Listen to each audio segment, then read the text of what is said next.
Hello, I'm Robert, a fact checker for Doomsday Debunked, and this time I'm just going to do a short version because it's a very long video just now, but it's kind of bonus for people who like long videos. Here's a short version. So the key message from the press conference today is that it can be contained. I will read out the key message which they said during it. The key message will give all countries hope, courage and confidence that this virus can be contained. Indeed, there are many countries that have done that. That is their key message. The BBC has changed that into, and they said the world must prepare for a potential pandemic. The BBC have left out the word potential. That is what they said. They didn't say it's a pandemic, they said a potential. But so that's their two key messages, that it can be contained, to work on containing, and the potential, and it's only a potential pandemic, we must prepare for that. The other big thing is that there's a big donation from the EU for the WHO Global Preparedness Fund. $123 million. That's more than twice the $60 million. $60 wouldn't get you very far. I'll fix that. So it's more than twice the $60 million they need right away. So, and the WHO have funding that they can use. They have financial sources. This is a secure pledge that they know they're going to get. The European Commission is not going to it's not going to what's the word? It's not going to fail to give them that money. So it's like cash in the bank, even though they don't have it yet. So they can immediately mobilise the $60 million they need right away. In the next 1 or 2 days, they will be going off spending this. And they will use that they're going to use that to improve the countries with weak healthcare, especially Africa. So, and these countries will then be ready to receive, to deal with any cases they get. Now, another message they said is that it is well contained in China.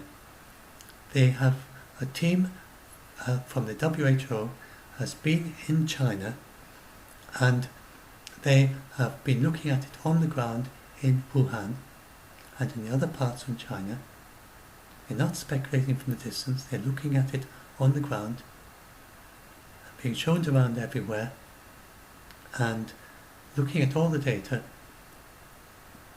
The WHO say that it is being well contained in China.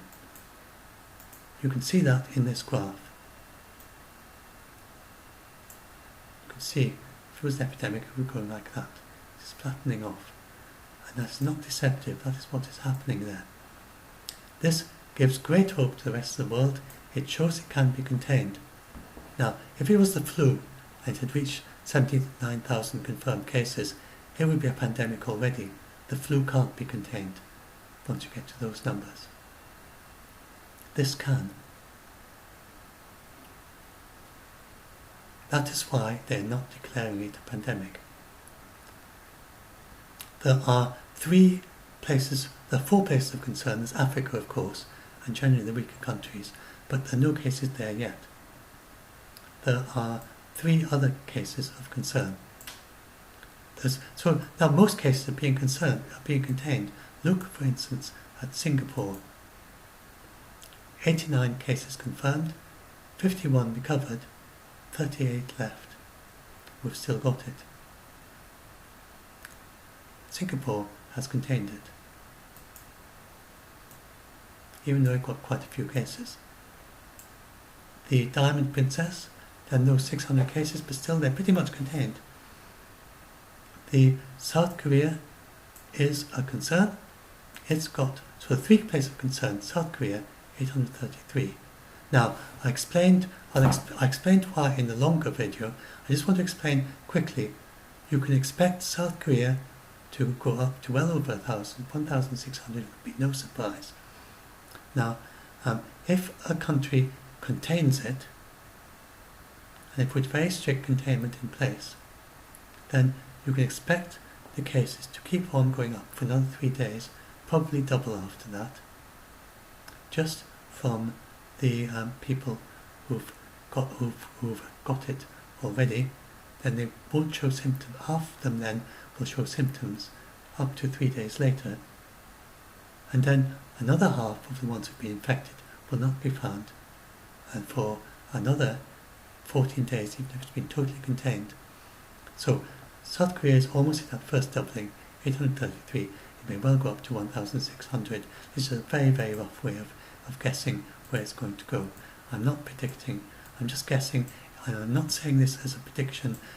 Please don't come back 14 days from now and say, look, Robert Walker can see the future because he said that Italy will have 1,000 cases, and that's exactly what they got. It's not. I am not an epidemiologist. I'm just saying this note to give you a rough idea so you don't get scared. Please don't use this video in the future as a prediction if I just by chance get the right number. Anyway, so Italy has put in these very strong quarantine measures today, containment measures today, telling everyone to stay indoors and not socialise much. There are 229. We can expect from the epidemic so far, and given that the very last day is usually in an epidemic is the day with most new infections of all, until they start containing it, then we can expect that 229, then in the next 3 days, then it might well double. Those will be the ones that have just been infected today. The next 3 days, it could easily get towards doubling in the next 3 days. Then they've all been infected today, but that's sorry, I'm not explaining this very well. So you can expect a doubling in the next 3 days because it just does. That's what it does. But we can expect that that's the history of this one. That it's been doing that in Wuhan since the beginning. Sorry, I'm not explaining that quite right. And then from then, that would be only half of the ones infected today. Infected up to today, because that's the median according to the big Chinese study. So just based on that very, very crude thing, multiply by 4. The simple rule of thumb: take the number that you've got the day they put in the strict measures, multiply by 4, and it's no surprise if it goes to that number, which would be 1,000 in Italy 2 weeks from now. But probably more than that. Just a very, very rough rule, just based on the maths. It's not very accurate, but I'm just saying that to give you a very rough idea, rule of thumb thing. And so let's just use that. So we can expect Iran, then it's got 61 confirmed, but then it's got 12 deaths, and that suggests a very big iceberg in Iran. It's got 12 deaths. It may well have a couple of thousand that haven't been discovered yet. And then if they completely contain it, so actually Iran, it wouldn't be at all surprising if they have several thousand. If in the middle of March, then the news is saying that you've got several thousand in Iran, and then it's the same in South Korea. So there's not a prediction, but just is so you don't get scared. Expect to get several thousand in Italy, several thousand in Iran, and several thousand in South Korea. And the numbers confirmed in China would be around this 80,000. It's likely to not go that much higher, maybe 100,000 or something. This, if that's what we see in the middle of March, it'll be very promising, and they will probably say it's been contained. It can be contained, it very likely will. Right, so I want to go very quickly into the rest of this. I should really write a script for my very short ones. I'm not very good at saying this very short. So yes, I just want to say a couple of other things. Yes, this calculation. So deaths from coronavirus, this isn't coronavirus, this is flu. Deaths from flu, 45 million in 2017 to 18 flu season, 61,000 deaths. That's just the United States. In the very worst case of pandemic, then you could expect, if it was the same rate as Wuhan, 4 in 100,000, you'd expect about that same number as the best year for flu in the United States. But that's 13,000 I worked it out as. So if the entire United States got as bad as Wuhan, that is not likely, because with Wuhan they had this huge drawback. They didn't know what was going on. Whereas the other cities in China, then they got nothing like the numbers in Wuhan. So even if you get a global pandemic, I can't see it getting like Wuhan, those numbers throughout the world. I can see those numbers happening in Africa, but not in the United States. So if you're in a city with a country with advanced healthcare, then don't expect it to get even anywhere near the flu levels of death. So then the other main thing I said for my big talk is that the WHO is saying that all these places are contained. I mean, like Seattle, that was ages ago. Seattle was one case confirmed, they've recovered, and nobody else got it. And I explained my big thing that I've said in several other short videos. I gave the example of Singapore. Then they have 89 confirmed, 51 recovered, exist only 38 left that have got it. Singapore has automatic testing of everyone in Singapore who turns in with a flu or with a fever or with a cough. And they just test them for several different viruses. They've tested over 400 in the last month. They don't have COVID-19 apart from these known ones. So it is totally contained in Singapore. We have excellent evidence that there's no iceberg there. It's been there since 23rd of January. If there was a big iceberg in Singapore, then absolutely by now we would have people who've got severe cases that's been passed to them by the symptomless spreader. With flu, you get symptomless spreaders, 1 in 3. You don't have that to any significant degree with this, even though you get it spreading for a small amount before they show symptoms. But you don't have people who are just completely symptomless, who just go around and never have any symptoms and then spread it. Just doesn't seem to happen. So it can be contained. It's not like flu. And all these countries, if you look at all the countries, apart from China, all these countries, look at all that long list of countries, Sri Lanka, Egypt, Iraq, Sweden, Finland, Lebanon, Belgium, Israel, look how many countries have got it. India got one case. I think it's still at one case. I think it got one case ages ago. No, it's got 3 cases. 3 confirmed, all recovered. So other countries, I mean, like Bangladesh hasn't got a single case.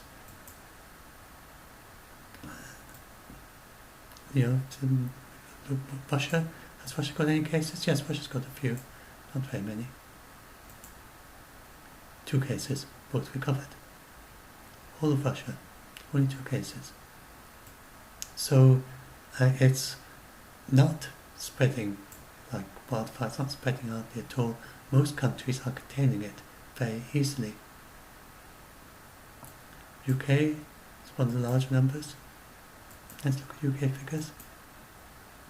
13 cases, 8 of them recovered, only 5 left who've still got it. And then I just wanted to explain the death rate thing. The death rate, from that big study in China then the death rate from outside Wuhan, where you've got much more reliable statistics, is 7 in 1,000. So if you have 1,000 people get it, then 997 will recover, 993 will recover, and 7 will die. And those 7 will nearly all be very old. 15% of those who are over 80 die. And nearly all will have other health conditions, which means they are at risk of death anyway. Those are the people who are most likely to die. So, anyway, so your risk is very low, and even if you're in a place like Wuhan, it does look, to my mind, it looks extremely promising that it's going to be contained. Mainly, so the 3 reasons why I think it's going to be contained. Because 4 reasons. I'll see several reasons. I'll see how many there are when I say them. So first of all, there's this great news that so there's 4 reasons, several reasons why I think. Let's see how many they are once I say them. So first of all, there's the evidence from China that all the other countries is going to be contained. Then there's the big donation from the EU, and that will make a huge difference to containing it. And the WHO said, spokesman said, it restores their faith in humanity, that this big donation, they've been waiting for weeks for it. They wanted it at the end of January, and they've been waiting and waiting and waiting. They only got $1.2 million plus 26 million in promises that never came. And they said they're going to come someday, but weren't firm enough so they could cash in on them. And then $1.2 million in actual funding, and now they've got 123 million. They've got 10 times as much. Just suddenly, from this one donation from the EU Commission, restores the faith in humanity. So, so that's that. So it's the way it's all contained. There's the big funding, and then there's the 3 cases, 3 situations in Iran, Italy, and South Korea. Then they are all actually rather promising. They know what caused them. The most troubling is Iran, but there it was caused by big religious gatherings. They've stopped the big religious gatherings, and all these places have good resources they can use. And summer is coming, and although the WHO will not say that this is going to be one that will get easier with summer in the Northern Hemisphere, because they don't know for sure, there is a very good chance that it will. So if we can contain it for 4 to 6 more weeks, then it'll go away. It won't definitely go away. It might still be here all the way through the summer. But I mean, that's especially good for Iran, because they may have struggled to contain it completely. Oh, and I just wanted to explain, containing doesn't mean you stop everyone. So if Iran manages to contain it enough, so they first find all their cases, which may be 1,000, and maybe even several thousand. No, 2,000 I think was quite likely they've got 2,000 cases in Iran, and they have to find them all, and some of them will have got over it already, so they just won't be able to discover them. But out of their 1,000 cases, then they need to make sure. Suppose they only find 900 of the 1,000 cases. Suppose they only find 500 of the 1,000 cases. Suppose 300 or 400 of them have got over it completely, and they don't discover them because they've already got over it. And suppose 100 slip through the net. Then that will reduce to 1/10 the number that each one infects. So instead of each one on average, each person infecting two people, say, each one will infect 0.2 people. So if they don't need to find everyone, if Iran finds 9/10 of them, then that will make a huge difference, and very quickly it'll be gone in Iran. So that's something people don't always realise. And so those are several things. So let's see if I can come back to them. So there's the two things here. It can be contained. Big donation from the EU. The Iran, Italy and South Korea outbreaks can still be contained. The death rate is very small, 0.7%, 7 in 1,000, 993 will recover. And summer is coming. Summer is on its way, and this is a good chance that will stop it. And then finally, we have the vaccines ready. Not ready yet. We have the vaccines all ready for testing, and we've got 4 of them at least, maybe more by now, and they will be able to look into them properly and do big scale testing at the end of the summer if it's still on the go by then. And then that'll make a huge difference, especially if it gets into Africa or if it becomes endemic anywhere. If it becomes endemic, we need vaccines to stop it. You can't stop an endemic thing very easily with quarantine, but you can once you've got vaccines. So anyway, that's it. It is extremely very hopeful. I'm more hopeful today about the COVID-19 than I have been since it started. Since they realised how serious it was, since second week of January or something like that. I think this is the most hopeful, promising day we've had since it started, because of the big study from China, discovery that it can be contained, the big donation from the EU, and the everyone working together, and all these things that are happening, and we see these 3 things where it is can still be contained. I am very, very hopeful for it now, very optimistic about it. And this is not a kind of sugarcoating optimism. This is hard-headed optimism of understanding the science. Then the science is very, very positive just now. And we can do it. So it's not yet certain, and the WHO are saying that we've absolutely got to be preparing for a pandemic, but I think they're being, it's easier for me to be positive and optimistic like this, because I don't have all the media shouting questions at me. I'm just interpreting what they say to you, and I can just come straight over. This is what the science says. The science is looking very positive. I'm looking forward to the press conference tomorrow when the Chinese, the people come back from China, will explain the lessons from Wuhan and how this applies to the rest of the world. And as you see, their key message, they did say their key message is the take-home point from the conference that they want everyone to say. But the BBC just puts it in a little aside right at the bottom, and they even, look at what the BBC say to do with that key message. Search here for, I think it's appalling myself. Key message that should give all countries hope, courage and confidence at this part. You say that exactly right. And then they add this, but using the word pandemic now does not fit the facts, but it certainly cause fear. The BBC has taken that completely out of context. That's part of a big, long section in which he cautioned the media not to use the word pandemic.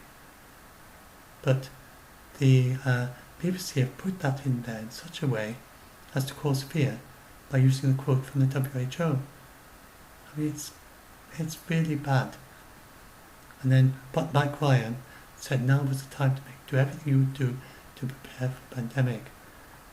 I mean, it's just the way they placed the words on the page, the way they tucked this into a tiny little corner of the page. They made they made a completely misleading headline, that they missed out the word potential. It's just a tiny change, but it's very significant what it does. The world must prepare for a potential pandemic, and they left out the key message. They put it right at the end of the article, and then they put these they misplace the word fear and put it in such a way as to make you feel scared, when in the press conference, he was using it to make people less scared, not scared, and warning the media not to use it. And the BBC uses the actual warning that they use not to cause fear in order to cause fear in the reader, if you read that hurriedly. I'm just appalled by the way that the BBC does these things. They get lots of clicks and views, but this is not what you should be doing. Responsible journalists, please, any of you responsible journalists, don't do that. This is not right. It doesn't matter. The number of views you get is not the proper metric to use. You need to have the number of views, but combine that with, are you being ethical? I think that's deeply unethical myself. I think we need to change the ethics of reporting. I feel that very strongly because I am spending hours every day. In fact, basically I type all morning, all day, until I go to sleep, except when I'm doing these videos, reassuring people. And for the last, ever since second week of January, I've been spending most of my time every day typing, sending PMs, and doing my debunks and doing my videos. I would say I've done hours every day, just leaving enough time to do my work to keep my business going, and just doing it almost part-time, and then all the rest of my time I'm spending just typing away, and I don't have any I don't have any free time really, very little, and I just spending all my time just typing, and for the last and doing these videos, and then I would have an hour to free time most days, and that's it, because and most of this is because of the scary clickbait stories in there. If the sensational press were to explain things properly, then people wouldn't get scared in this way. And so I get this perspective on it. And so, as someone who's helping scared people, and if anyone watches this who's a journalist, please just stop. Don't tell people. Just stop. That is, like this ridiculous sketch about someone that just stopped for people's got a mental health problem, but it doesn't work. But this is a different situation. And if you say to a journalist, maybe you just say, just stop, maybe they'll listen. I don't know. I mean, they've been doing with climate science for 2 years, for 18 months, and they just won't stop. They just keep on making things more scary. They take a press conference where the experts were doing their best to reassure everyone and tell them about hope, courage and confidence, and they turn that into something that scares people. This is wrong. Just don't do that. If you are a journalist, don't do that. Just totally stop. Just think, what are you doing to the people who read your article? You get lots of clicks, but the reason you get lots of clicks is because the people who read your article are just scared out of their minds, some of them. Mental health problems, you're panicking every day, especially autistic people, but only a quarter of our members are autistic. Another group of people who are very much affected by bipolar in people we're discovering are quite a bit affected, and then lots but an awful lot of just people who haven't got any mental health condition, just empathic people, imaginative people, and these people, I mean, it's just appalling what's happening to them. I'm helping people who are just suicidal, scared, terrified, anxious, vomiting with fear, and an awful lot of that is because if you're absolutely awful. And so that is why I say this. That's why I say very severe things about the journalists. You just don't realise what the people who read these stories, you leave out the word potential, you leave out the keynote, and you do that in order to get lots of clicks and views. And then this is having very severe effects on the mental health of many of your readers, and it's not impossible that someone has committed suicide because of your headline. This may have happened. We get people who are suicidal in our group. Journalists, just stop. Anyway, that's me done. And I just, if you're scared by any of these things, please join our group, Doomsday Debunk Facebook group, and do help if you want to join. If you want to help with doing responsible, telling people what's going on. And if we really welcome anyone who has expertise with mental health, and anyone who has expertise in talking to autistic people, because we often encounter situations where many of our people have mental health issues, either pre-existing, but an awful lot of them caused by the clickbait stories. And if you are experienced in talking to people who are panicking, then you are very, very valuable in our group, because every day we have multiple people panicking, and people having their first panic attack, and having your first panic attack with your heart racing, and the pain in your heart region, and breathing fast, and it feels like you're about to die. And there will be people, I can guarantee that some of the readers of this will have had, given the vast numbers of people who read a BBC article, some of these readers will have had their first panic attack as a result of reading this article. It's just awful. Anyway, that's me done.